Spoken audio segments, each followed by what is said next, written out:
The Coonhound Collective podcast is brought to you by CZ Welding and Custom Dog Boxes. Dog boxes built by hunters for hunters. Check these guys out today. This is your host, Jason Snellgrove, and I will be your guide as we journey down the road to pleasure hunt or hitting the long trail to those great comp hunts. This is the Coonhound Collective podcast.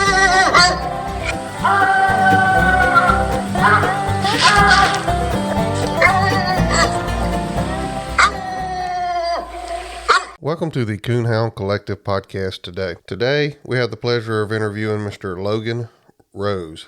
Logan information was sent to me by Dalton. And Dalton, I'm not even going to try to say your last name because I don't want to mess it up, but it's ARNDT. And I appreciate you sending me Logan's information. And Logan, how's it going today? I'm good. How are you?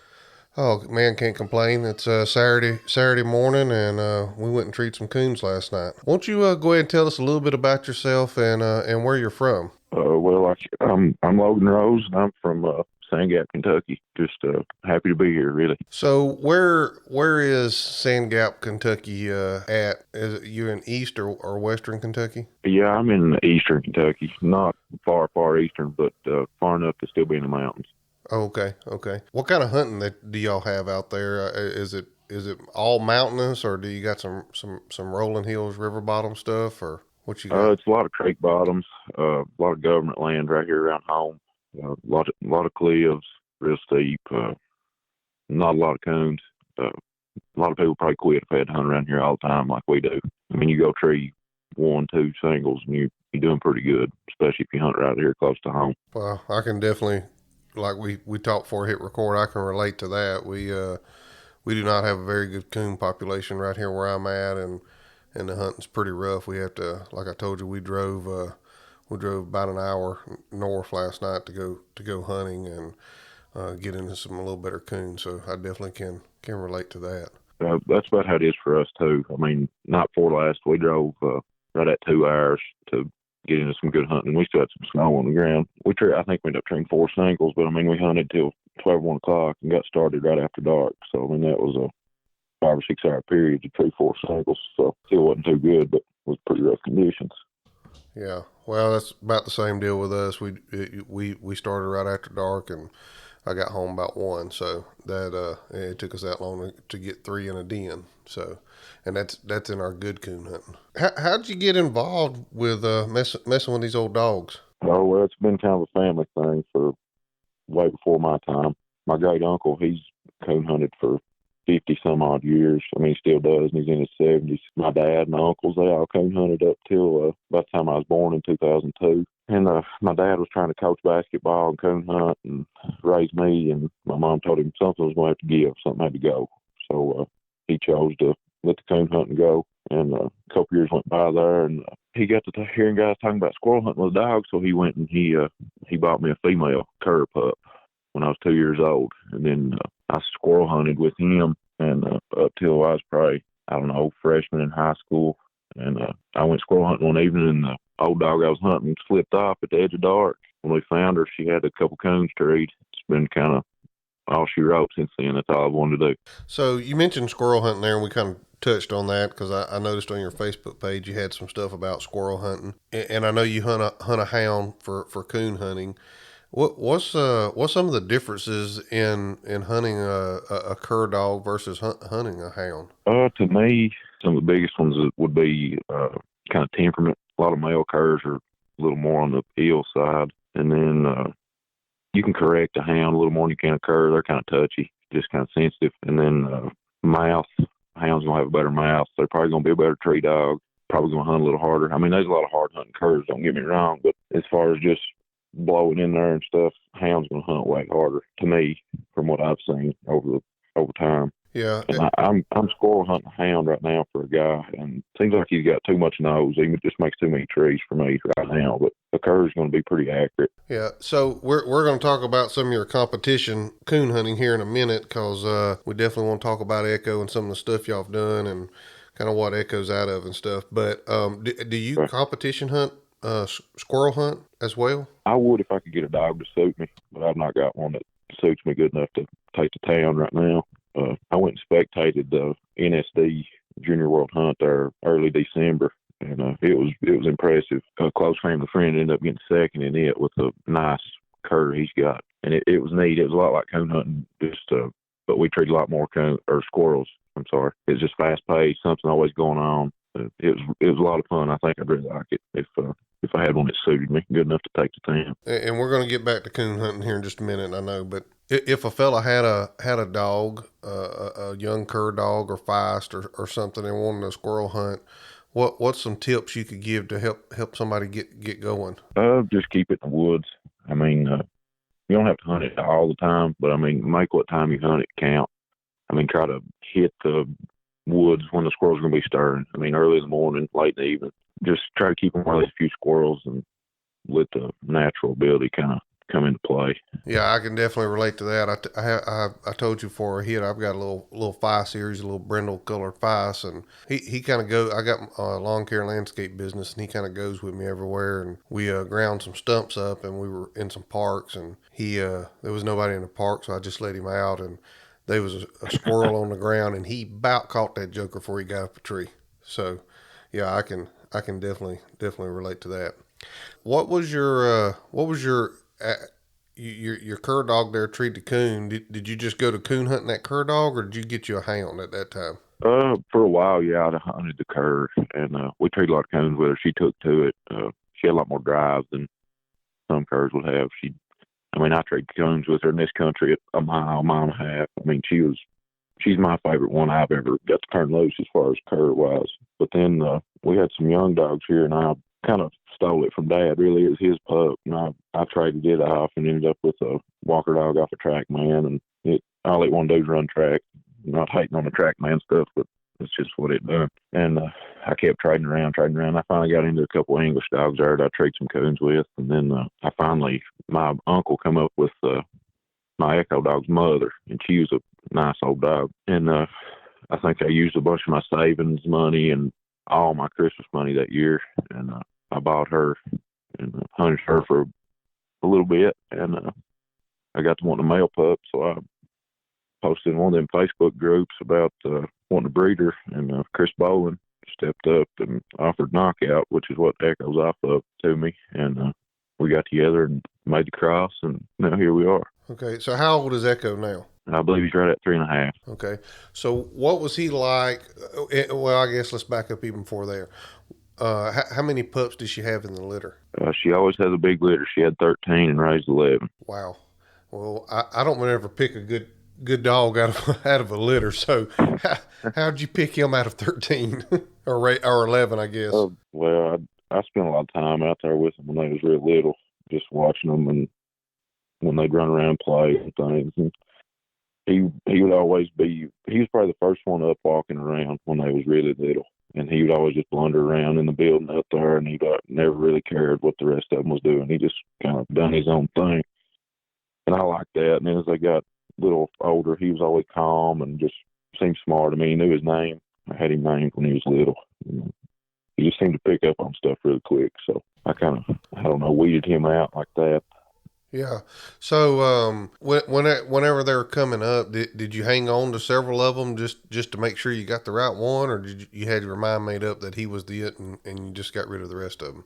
Well, I got rid of all but two. I kept him and a sister of his, and I ended up getting rid of her. She was a lot nicer pup at the time, maybe 6 or 7 months old, and she would tree drags and do it all by scent, and she just wouldn't listen. I could not catch her to save my life, and I hate that. If they don't listen, I'd rather not even have them. And so I ended up selling her, and she ended up making night champion and having some good pups over in Virginia. But Echo was the worst pup that I had there out of the two by far. I mean, he was months and months before he treated drags after she did. But when he finally figured it out, I mean, he took to it pretty quick, started picking up on stuff. So is that how you got him started, just by making drags for him? I showed him a couple coons in a cage that I caught here at home and kind of got him interested, and he done good on them. And I run some drags, like I said, and I just hunted hard. I hunted him with his mother for a long time there. He would run track with her, but he never would tree, and that's part of it. I'd rather one run first than tree. before is in trees and run. But he was pretty easy starting. I mean, he always had to go. I mean, he wouldn't stay gone, but he'd go in there and blunder around a little bit, and he'd come back. So he kept me interested, kept me wanting to go. Yeah. So, how old was it before he clicked over and started treeing with the other dog, and then kind of splitting off away from the other dogs? The first coon he treed, it's kind of an accident. I tell everybody it was an accident. His mother, Gypsy, she made a den tree up on the bank, and he was down on the creek just running back and forth, and I just let him run down there. I just kind of let him figure it out on his own, at his own pace. I went to recut her down the creek. I took her down there going to let her help him on that track. I thought it might have been a different coon. I recut her down the creek, and he just loaded up tree right behind me. I mean, I could have threw a rock and hit him. He was on a little tree, not much big. I mean, it's probably smaller than your forearm. Had a big coon up there. He was 7 months old, and I thought, man, I've really got it going on now. And that joker, he went 2 months before he made another tree. He was 9 months old and split. I think he was right at a mile in this government on a big den. And we beat and thumped and squalled, never could get a coon to come out. But he stayed treed in there, 9 months old, split for what it probably took us 30 minutes to get in there. And up to that point, he'd probably just had that one coon shot out to him, and then whatever ones he treed with his mother on. And then he went another 2 months, and he was 11 months old, and I went with J.R. Gray up northern Kentucky hunting. It was kind of weird as things played out. He was hunting the Connor dog that he wanted the TOC with as a young dog. They're right at the same age. And Echo made, I think he made 2 slicks that night. He missed a coon by a tree or two, and then he made just a gut slick on the creek bank. And I petted on him like he'd won the world hunt. I don't remember what J.R.'s Connor dog done. They was just big dumb pups. And then that next night I come back home, and I had a pretty loaded spot out here. Guy had deer feeders, and I socked Echo on that holler, and he treed 2 singles, just like he'd done it his whole life. I just laid into him after that, finally got him stretching out, grabbing a different gear, sinking in the country. It's just kind of been pedal to the metal ever since. Yeah, and it's, hunting puppies is a double-edged sword. To me, I used to do a lot more puppy hunting than I do now. When those dogs, you can see that switch starting to flip for them. Boy, it gets exciting, and it's rewarding to us as the handler too. But at the same time, it can be really frustrating. And sometimes you just got to lay out there with it and kind of push through. Oh yeah, my mom kind of stayed upset with me when I was hunting so hard because I hunted 7 nights a week, whether I needed to or not, weather or what was going on. I come home when hunting. She finally kind of lit up and let me go whenever I needed to. So yeah, well, and you know what? When those young dogs come on, you're trying to get them over that hump. Sometimes it takes that, just putting them in the woods and staying after them and hunting them hard. And then I have seen it the other way where some pups you just need to kind of back off and give them a little breather. But most of them, you got to kind of push them to get them over that hump. And I've got one out here in the kennel now that. She's about made me pull my hair out because I can't get her. I've laid her up. I was hunting her. I mean, I hunted the hair off of her and couldn't get her over it. So I thought, well, I'm gonna go the other way. And now I've laid her up. So it's about time to drag her out and see if she's ready to get her mind right. So how old was Echo when you put him in his first cast? I want to say he was 15 or 16 months old. We went to a UKC doubleheader, and if I remember right, I think we won early and late. Okay. He done a pretty good job in his first cast. He split, had a coon to win, and I can't really. It's been way too many casts ago. I don't remember exactly what happened in the late round, but we ended up with double wins, so I was really pleased with that. So whenever you ended up with the double wins, well, let me back up. I guess at this point. So he's 3, so that'd been about a year and a half ago. Yeah, so yeah, well, they had the TOC going. Did you have it in your mind at that point that, after he won those 2 back-to-back, that, hey, I can get 3 more and I can be qualified to go hunt at the TOC? Or was that even on your radar with him at that time? I actually got him qualified. He was qualified for the first one. And I think somewhere a little bit before that, I sold half of him to Chris Hatfield, I believe is how it went. And it come time, the Super Stakes and TOCs right there within like 2 weeks or something. I think that's how it falls. And it come time, Hatfield was going to book my room for the Super Stakes. I didn't have his DNA done right. I had I just had it analyzed or whatever. I didn't have the profile done, so it wasn't in the system right or whatever. So I couldn't hunt the Super Stakes. And then it was somewhere right around there, he ended up catching Lyme disease, and I didn't get to go to TOC. So I was kind of heart broke over both of them. One of them was my fault, and one of them just, I guess it wasn't meant to be. And then I ended up going with Chris Bowen that owned Knockout, or still does, and I went with him to the TOC, and I think he ended up in the top 15 that year. So I ended up going anyway, but just not hunting my dog. Yeah. So all right. So he gets Lyme disease. What did you have to do to get him over all that? It took a long time, a lot longer than I would have liked it to, but I just treated him with Doxy, antibiotic they always give for it, and it took a long time to get halfway right. He still has bad flare-ups now. I mean, there was a spell there back in the summer. He went 2.5 weeks and made 1 tree. So whenever they're going through that, I've not had a dog with that issue, but when they're going through that, is that mainly what you see, where they're not making trees or they're missing, or what? How they operate when they're going through that? Are you tired of whipping, scolding, and shocking to make them get alone? Is your buddy tired of helping you set your dog up for correction night after night? Do you really want your dog to be alone because you forced him to be? Or would you rather him be alone because he wants to be? Grand Night Champion Small Town Lone Survivor is the product of over 25 years of strong natural-born independent traits. This bold trait has been passed down from generation to generation and is showing up in Loner offspring today. Loner is a direct son of Hall of Fame Grand Night Champion Cabin Creek Rowdy and Grand Night Champion Lonesome Dove Lori. Loner has a booming mouth that is talked about in every cast he has been in, including the 2021 World Hunt Finals. Loner is a no-reverse, ball-mouth open trailer who ends it plussed up with a huge dying locate and steady chop. Loner loves getting split and is a stay-put gun-pressure tree dog. Loner's intelligence is also impressive. He knows over 12 voice and hand signal commands. Loner has a character that loves like Jesus, but he doesn't walk on water. If you're interested in breeding to Loner, contact Brett Stevens at Small Town English Kennels at 417-300-3777 or find him on Facebook.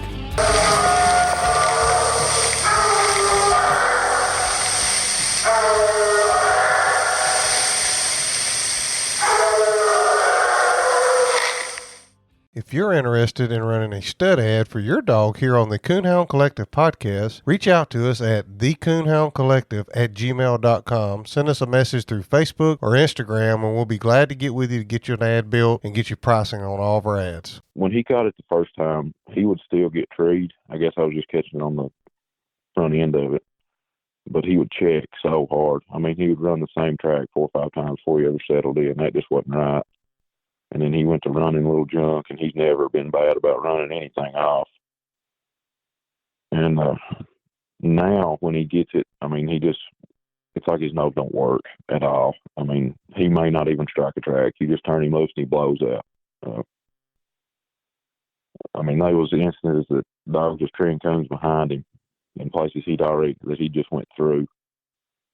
And that just wasn't right. So, I mean, I took him back to the vet and got some more medicine. Usually within 3 or 4 days of him being on that medicine, he'll get back to treeing cones. Okay. So you missed going to TOC the first year because of that. So now you've treated him for the limes and trying to get him back right. What was it like trying to get him qualified for that, for the TOC the second time? I kind of waited till the last minute. It was my fault, really. I think he ended up I had a guy, Jason Hale, hauled him around there for a couple weekends, and he ended up putting the last 3 or 4 wins on him. I was working weekend shift at the job I had at the time and wasn't getting to go nowhere, so I called him, and he hauled him around, got his last few wins there, and we were just excited to get qualified. With me being dumb and waiting to the last minute, was just tickled to get qualified. Now, I guess I don't remember how that fell, but did you hunt him in the World Hunt that year, or was it the year after you hunted at TOC? It was all this year. Everything's been this year. Okay, so you hunted in the TOC in the spring, and then you hunted in the World Hunt in September. Yeah. Okay. All right. Let's talk about the TOC first then. What was that like to go over there and hunting that with the atmosphere and the venue and all that? It was awesome. I mean, the way UKC does it and holds it, puts it on. I mean, the location, just everything's spot on. The hunting's good, and I kind of knew what it was like. Where I'd went with Chris the year before and spectated him at Knockout, getting to the top 15. So, I mean, I kind of knew what was going on. But then to come back that morning at daylight with that late wind, I mean, it's the best feeling you can have, I guess, in the coon hunt world. I mean, especially be hunting for 50 grand. Yeah. So, do you remember the first cast you had out there? Do you remember any of the dogs you drawed or any of that? Yeah, I think I ended up drawing a 3-dog cast. I think. I had a local guy here from like 30 minutes down the road that I've hunted against his dog here before. So I mean, that was kind of upsetting, but just how it drew. And then I had a blue dog from Alabama, I believe, and then it was me. How did that cast go? What do you remember how y'all kind of operated there? How things went? Yeah, the local dog here, he blew out left-handed and treated coon, and then a little blue dog treated coon there close. And mine, had one of his running spells. He'll take a spell where he just wants to run for a few minutes before he ever settles in and starts getting treed. We scored the blue dog. She had a coon. Went to the Walker male dog. He had a coon. Then by this time, Echo's treed way through the country. And I get him treed in at like, I want to say 8 or 9 tenths, wind blowing and everything. And go down and he's got a coon. I recut him. And I think he trees 2 or 3 in a row. I ended up finishing with like, I want to say 675 or something. He put on a clinic there for a little bit, or 550 or something. And it got right down there. The blue dog was the closest thing. He was taking like second strike or first strike, second tree, just alternating back and forth. And ended up winning that round. And then late round that night, I had John Strickland, which was unreal. I mean, hunting against some guys you read about and see on Facebook winning all the time. I mean, it's just kind of left me speechless to go out there and hunt with Strickland. He was a cool guy, coolest guy in the cast, probably. Yeah. Real quick, let me jump in here for just a minute. How I agree with you there. Whenever for years, even me growing up, you see John Strickland in these magazines, on the cover magazines. His name is synonymous with coon hunting and winning and having good hounds. As a younger person going out there and they draw that cast out, how was you feeling whenever you heard you draw John Strickland? I was dreading it pretty bad because I knew he'd be packing some heat rolling into a big event like that. And especially him getting to the late round, I knew his dog had to be looking pretty good. But, I mean, we talked during the cast and joked around, cut up. I mean, he made it pretty easy to be comfortable in that cast. I mean, it was just a good experience all the way around. Yeah, well, that's good. I've heard good things about John. I've never met him in person. I never hunted against him, but to especially a big hunt like that, to be able to go out and have a good time, kind of get the edge knocked off there, to kind of relax the nerves, to go out there and perform. That's important for sure. So how did that cast go for you? Echo made a den right there at the beginning. Then we had a couple circle slicks in there in between. I don't know if they got circled or minus or what happened, and then I think Strickland withdrew. His page dog blew out. He went to get her, and dog made a circle tree there, and then the dog was treed there at the end to win. I think his name was Cowboy, and it come down to if he had a cone out, it didn't matter what I had. I was beat. And if he was circled or minus, I had a chance. And because up to that point, nothing to treat cone. We'd make some dens, and I'd have called 1 or 2 of them a slick, but I mean, they got circled. But after that tree, Cowboy's tree, I had treed Echo in at another tree where I could hear him good. He was a little over a mile, I think, from that tree we were scoring last. So we had to go back where we heard him last. And we got down there so far, not even all the way back to where we heard him. And everybody could hear him through there. And we went there and he had a coon up a little bitty tree to win. And it was pretty surreal to walk all that just to get in there and him have a coon to win. Only coon we scored on in the late round. Yeah. So now you won early, you won late. Is this Thursday or Friday night? It's the first night of it. I want to say. Yeah. So Thursday. Okay. So you hit the bed. You got to wake up Friday morning. You got to be feeling pretty good. You won both casts and treed the only coon to win late. How are you feeling going into Friday early?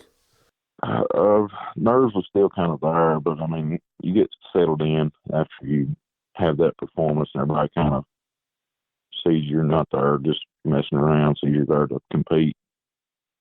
And I mean, being up there with all them big name guys, I mean, it was just unreal. I was speechless then. I'm still speechless about it now. I mean, I may never get back to the top 6 of that thing again, but just say I was there once is enough for me. Yeah, hey, that's more than what a lot of folks is doing. That's for sure, buddy. You know, that's a pretty good accomplishment. So how does Friday go for you? I think that was the heads up round, I believe, right? Top 6. I think so. Could be, yeah. I do Dominator and Joe Manning. Well, you they had been on a rock. You didn't draw a slouch that's for sure. No. And from what I seen, we was hunting 2 completely different style dogs. Dom was more of just a blow in there, get treed, have his coon. I mean, and that's what he done. I mean, we cut loose, and I've got more of a trailing style dog. I mean, he can jam coons and tree layups and stuff too, but I mean, more times than not, mine's going to run a track before he gets treed. So Dom does his thing. He jams a coon right there, right down this lane, like 200 yards right beside the road we was walking down. And mine's running a track. He finally swings over here left-handed and treats a coon. So I think Dom's up 25 or something. It's how it played out at 50. And he recuts Dom, and he treats a coon. And we get in there scoring his tree, and Echo was like 120 yards from Dom running. So we get Dom off his coon, and we walk like 60 yards right at Echo. And I personally think we kind of walked in on him because I've never had him quit a track and come to me. But either way about it, he come to the cast, and I took a minus there. And so Dom's recut, and I recut Echo off of that. Echo treats another coon left-handed. And then at this point, I think Dom's up 50 or something. Dom struck in through the country, and by this time there's like, I want to say 14 minutes and 40 seconds left, I think's what it was. And I'm standing, or 18:40, I'm sorry. And I'm standing there, and the 8's working on Dom. He struck and ain't made a sound for a while, so I'm standing there kind of leash locked. And I stand there the whole 8 minutes. I got to stand there with my dog on the leash, and I recut him after the 8 catches Dom. He blows run through there and gets treed 4 minutes after the hunt with the coon to win. So Dom won. It's just kind of a bad break, I guess. Yeah. So that put you out, and you ended up at number 6, right? Is that right? I don't know where I finished exactly, but 6 is more than good enough, I guess. Yeah, for sure. Okay, so you obviously you went out there and held your own with some pretty decent dogs. Now we're coming into spring, early summer. Had you already had Echo qualified for the world, or was you looking for a RQE to hit to get him qualified, or what was that something that you just went to a local UKC hunt that just happened to be a RQE and got him qualified and said, hey, I'm going to take him to the world type thing? Was that even on your radar to do? Hey guys, this is Jason over at the Coonhound Collective podcast. Is your dog box starting to get wore? Maybe it's starting to get a little cracked like mine is. Maybe you've just been thinking about it's time to upgrade to a new box, but you've asked your buddies and you're just not real sure what direction to go in, well, let me help you out here. Go check my friends out at CZ Welding and Fabrication, Custom Dog Boxes and Aluminum Products on Facebook. You can check out all their custom work they do there and their designs that they do. If you don't see something that you don't exactly like there, reach out to Nathan at 540-810-5439, 540-810-5439, or send him a message through the Facebook page. I bet he can fix you up. Don't wait till fall to get that new dog box. Go ahead, get that dog box now. Get you something looking good in the back of your truck that you can be proud of and that you can haul your dog around in comfort. Check my friends out at CZ Welding and Fabrication. You won't go wrong. Dog boxes built by hunters for hunters. Get yours today. CZ Welding and Fabrication. Me and my buddy that I ended up, now later on down the road, he owns a part of Echo, Logan Estridge. We got to looking around for RQE to go to because neither one of us was qualified. He's got a different dog he hunts. So we found one that was like 2 hours away. It was one of the only ones left.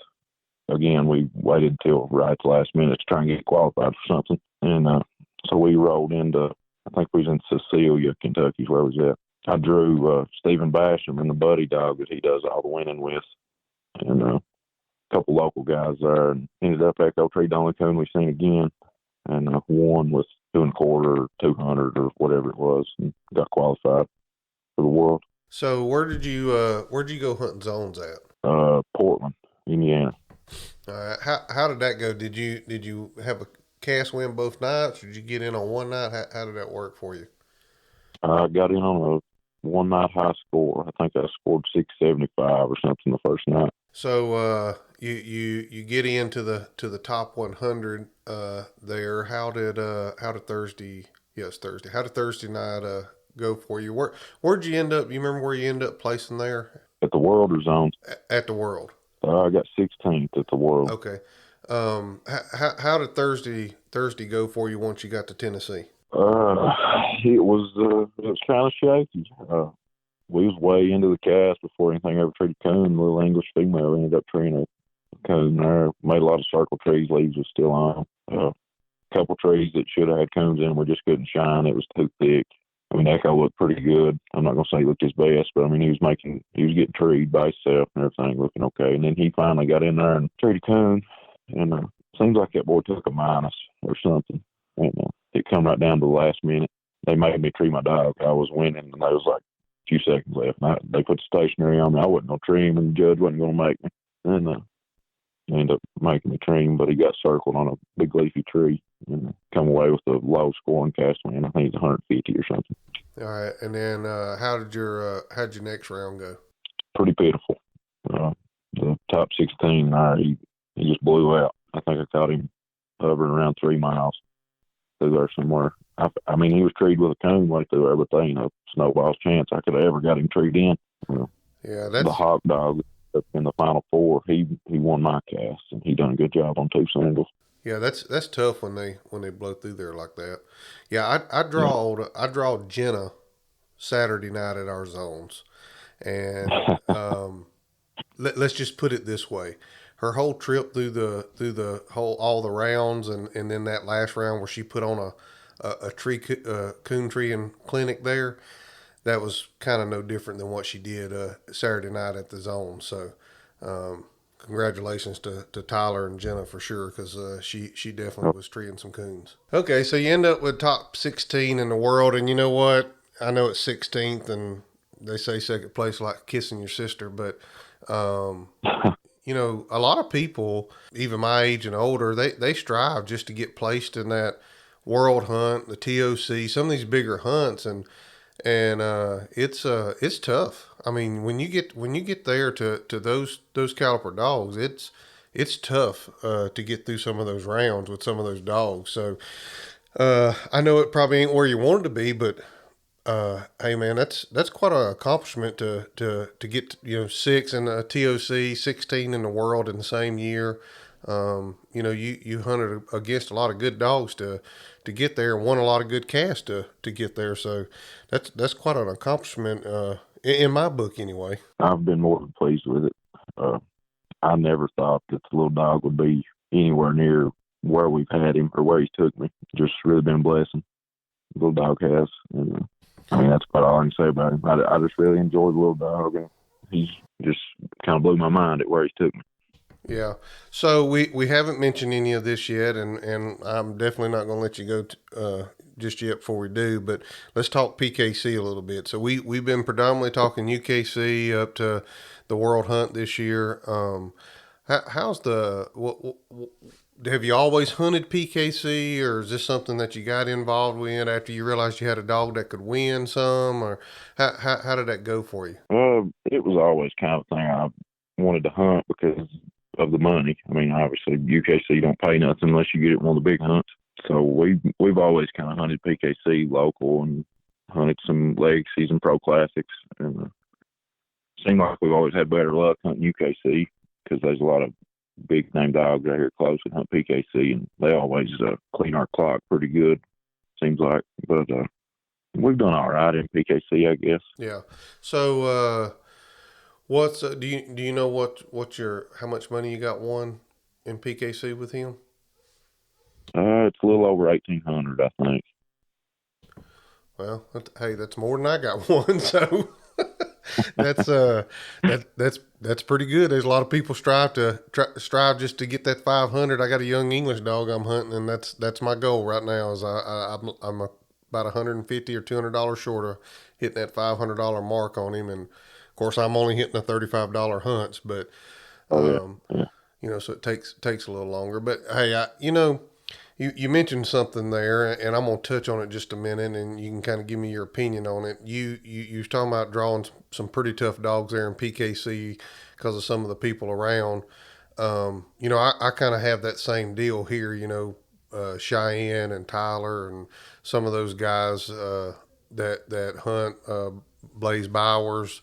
Some of those guys are right here pretty close to the house, and you know, they show up at my club, or if I go west any at all, they have their own clubs over there. So, but to me, what I like about it is you see these dogs winning, and if you have that opportunity to be able to draw out in a cast at a local event with them, you can kind of gauge your dog versus their dog to see where you're at and see if you've got something that you think that, you know, if you work on a few things, you can compete with those dogs down the road. That's my opinion. I don't know if you see it that way too.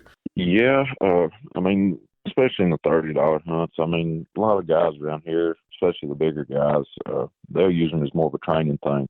I mean, I'm not saying they use collars and stuff because they don't. I mean, we've always got our T5s on and everything, but I mean, we just work on our dogs usually. I mean, unless there's just some strange guys come in that we don't know. But then when we get to the bigger hunts like these pro classics and stuff, I mean, they're all business, obviously, but because there's a lot more money on the line. But I enjoy all the PKC hunts around here because, I mean, they're just fun. I mean, a lot of good sportsmen around here, a lot of nice dogs, lots of nice dogs right here close. Yeah, and I agree. I mean, the sportsmanship that I've encountered while hunting some PKC hunts has been really, really, really good. You know, you just, and that goes a long way for me, you know, to be able to go out there and hunt against some good dogs, see some good dog work, but also have a good time on the cast without a bunch of arguing and fussing. Absolutely. So, you mentioned you were going to a pro classic tonight, 16 dog pro classic there. I guess it's close to your house. How are you feeling with Echo? Kind of shaky. He's not looked the greatest through this cold spell, which I don't think anything has been as cold as it was here. For some reason, he's been wanting to make a couple bad trees, but I've been working on that. I think I kind of got him lined out from that. As many good dogs as they are in this pro classic, I mean, we might go up here and get throttled, but I mean, we'll go up here and have a good time anyway. He's still been treating some coons, looking pretty good as far when he does treat some coons, but we'll see how it goes. I mean, I'm never going to say we're going to go up there and win because I'm not going to, but we should be all right. Yeah. Well, you know, we all like to go and compete. We all like to walk away a winner, but you know, there's more things to winning just than hitting a pay window. And that's going out there with a good group of guys and having a good time. And, you know, one of my favorite parts is if a couple guys show up at the club early and you're waiting to draw out and they're sitting around telling stories and just the camaraderie that goes into this sport. And I know it ain't probably quite like it used to be, but there's still some of that here and there. And that's one of the most enjoyable things that I have is just sitting around here hearing these guys tell stories. Oh yeah, I mean, there's some guys at these local clubs right around here that I've never seen them turn a dog loose. I mean, I know they hunt and have hunted, but I mean, they'll come to these local $30 hunts or the UKC doubleheaders, and they'll just sit in the clubhouse and tell a bunch of wild old stories and just shoot the breeze. And that, like you said, that's one of my favorite parts too. I've sat and listened, never say a word, just kind of take it all in, and definitely makes it worth the while. Yeah, that's for sure. That's, like I said, that's one of my favorite things is you get some old people around that's been around for a little while, that's coon hunted some, and maybe they don't go out and, hunt anymore. Maybe they don't even have a dog, but they tell some of the stories from back in the day. And I really enjoy sitting around listening to that. What's your plans for Echo for the future? You I guess you got him qualified for the TOC for this year again? Yeah. I think it was some kind of deal they had there. If you got so far into the TOC, you're already qualified. I think the top 6 was automatically requalified, so that saved me some running. But as far as this year, I mean, we're just going to hit the same things. Hopefully some more PKC events. Going to try to shoot for a little higher money earnings on him in PKC by the end of the year. But other than that, we're just going to hit the same things in UKC, the World, and the TOC, and hopefully the AKC World again when it rolls around, and just see how things go. We've been at it about 45, 50 minutes now, and I appreciate you taking the time to get on here this morning to kind of talk about Echo and some of your hunting and stuff. And is there anything that you can think of you want to add, anybody you want to thank or shout out to? I mean, first and foremost, I want to thank God. I mean, I couldn't do none of this without him just watching over me and keeping me safe and everything. And then my parents, they've always supported me through all this, especially my dad. He's one got me into this whole big wide world of dog hunting. And then just everybody that's helped me along the way. Brandon Scaff and J.R. Gray, Eric and Chris Boland, Randy Sizemore, Logan Estridge. I mean, without all these guys, I mean, we'd never be where we're at. They've helped me tremendously, teaching me things and just showing me the ropes of how to get one ready for a hunt. And then my new partners on Echo, they're a big help. Randy Sizemore and Logan Estridge. I mean, they keep me hunting all the time and somewhere where there's coons, and just, I'm sure I've left people out that I need to thank, but there's just too many of them to mention them all, I guess.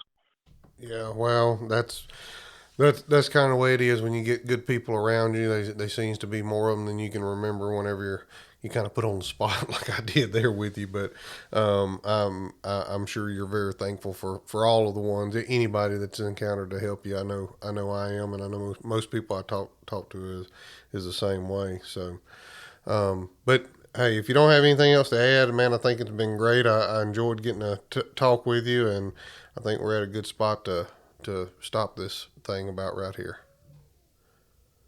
Thank you for having me. I've really enjoyed it. Yep, no problem. And good luck tonight, and good luck at the TOC this year. All right, I appreciate it. All right, buddy. Thank you. Thank you. Bye-bye. Thanks, guys, for listening to the Coonhound Collective podcast today. We really appreciate you taking your time out of your day to listen to the podcast. If you don't mind, head over to Facebook and give us a like, and head over to Instagram and give us a follow. It's both at the Coonhound Collective. Also, if you would like to reach us here at the Coonhound Collective, you can reach us at thecoonhoundcollective@gmail.com. If there's someone that you would like to hear on the podcast or a product that you would like to hear talked about, please send it to thecoonhoundcollective@gmail.com. Thanks again. Have a great day.